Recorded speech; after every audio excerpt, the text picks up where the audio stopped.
Le 20 octobre, Jésus dit. L'épisode de la femme courbée, guérie un jour de sabbat, est vraiment le tien.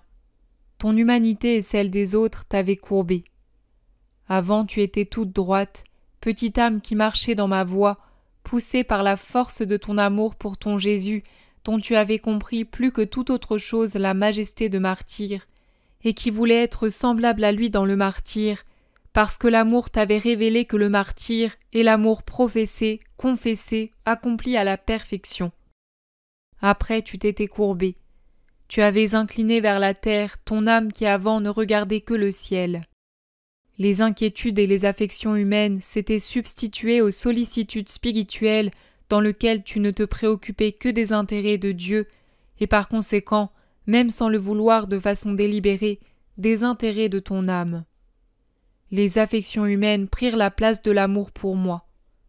Ces inquiétudes et ces affections, beaucoup plus écrasantes que ma croix, car si la croix est un poids, elle est aussi un appui et une élévation, t'avaient courbé. Et c'est le tentateur qui poursuit les âmes, qui avait travaillé à ce que tu te laisses courber pour des raisons humaines. Il profite de vos faiblesses pour en faire des instruments de péché. Et tu as péché, sais-tu? Oui, tu as péché, me causant tant de douleur. Par ma connaissance, je savais que c'était une phase transitoire, mais je n'aurais pas voulu que tu vives cette phase. Elle t'éloignait tellement de ma voix et du ciel. Aime-moi beaucoup, Maria, car ma miséricorde pour toi a opéré des prodiges. Je t'ai disputé au mal avec l'amour d'un père, le travail d'un médecin et la patience de Dieu. Enfin tu m'as entendu et tu t'es tourné vers moi. Tu étais déjà sur ma voie et tu voulais me suivre et m'aimer. Mais tu étais courbé. Ton esprit n'arrivait pas à se libérer de toutes les séquelles de tes maladies spirituelles et des tendances de la chair. Tu avais été trop longtemps opprimé et irrité par trop de choses, et en effet, les êtres qui t'entouraient n'étaient certainement pas un facteur de résurrection. Au contraire, ils annulaient par leur façon d'agir les progrès de l'esprit et paralysaient tes efforts pour ressusciter complètement. C'est là ta seule excuse. Mais je veux que tu fasses même de cette situation une raison de m'aimer et d'aimer ton prochain qui t'a ainsi entravé. N'importe quel prochain, souviens-toi. Si ceux qui t'ont fait pleurer et t'ont arraché les nouvelles plumes que l'amour, désormais connu et pratiqué, te donnait pour voler, s'ils avaient eu pendant toute leur vie ce que je t'ai donné d'amour de prédilection, pense qu'ils auraient été meilleurs que toi. C'est la pensée que j'ai gardée à l'esprit au moment de juger ces esprits obtus, et c'est la pensée que tu dois avoir afin de leur pardonner et de les aimer totalement.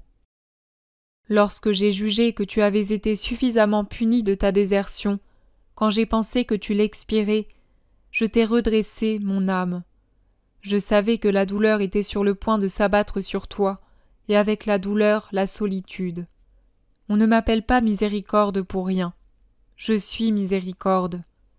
Et je suis venu pour être pour toi parenté, amitié, joie, tout. Mais d'abord, je t'ai libéré des derniers liens qui t'entravaient encore. Les chefs des synagogues, il y en a encore aujourd'hui, et ils sont représentés par ceux qui voient comme des poutres les brindilles d'autrui et ne voient pas leurs propres poutres, ceux qui croient qu'il est légitime d'analyser, de contrôler, de critiquer l'œuvre de Dieu. S'ils connaissaient le moment et la cause que j'ai choisi pour opérer le miracle, ils en seraient scandalisés. Et alors, ne suis-je pas libre d'agir de la façon et au moment qui me plaisent? Et si de ton néant obscur, j'ai voulu faire une force lumineuse et agissante, si de toi une misère, j'ai voulu faire une richesse, n'en ai-je pas le droit? Et si j'ai jugé que ton épreuve suffisait, et que maintenant ta constance, ta confiance, ton repentir, ton amour méritaient la récompense de mon aide et de mon amour, peut-il y avoir quelqu'un qui critique mon œuvre? J'aime me servir des nullités que l'amour et l'humilité rendent chères à mon cœur pour faire resplendir ma puissance. Si je prenais seulement les parfaits, comment les pauvres humains pourraient-ils avoir l'espoir d'entrer au ciel? Je prends les faibles, les pécheurs, qui ne sont capables que de confiance et d'espoir en moi, et qui ont de l'affection pour moi. Je ne dis pas amour, parce que s'ils m'aimaient, ils ne seraient pas de faibles pécheurs. Je prends ces enfants qui, à leur imperfection, mêlent des veines de perfection, et j'en fais les lumières et les maîtres de leurs pauvres frères et sœurs, plus faibles et plus pécheurs qu'eux. Je les enflamme d'amour, je les rends assoiffés de sacrifices, j'accepte leur offrande. Une fois qu'ils sont parvenus à l'état de victimes, je les consacre à leur mission. Tous les jours sont des jours de sabbat pour moi, car tous les jours vous êtes insuffisants aux yeux de la perfection, mais tous les jours aussi j'estime opportun de dire assez à ceux qui vous courbent et d'introduire l'âme que j'ai choisie à mon service. Que ton passé et mon opération soient toujours présents à ton esprit. Le premier servira à te garder humble et à te laver toujours plus par ton repentir, la deuxième à t'enflammer toujours plus d'amour. Vis d'espérance en ton Jésus. Si je t'ai tant aimé, je ne serai point sévère à ton égard. Vis de constance, seule ta volonté pourrait te détacher de moi et te replonger dans les ténèbres.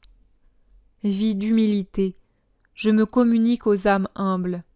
Vis d'amour, plus tu m'aimeras et plus tu me comprendras exactement. Vis avec la paix dans ton cœur, je te la donne pour ton réconfort.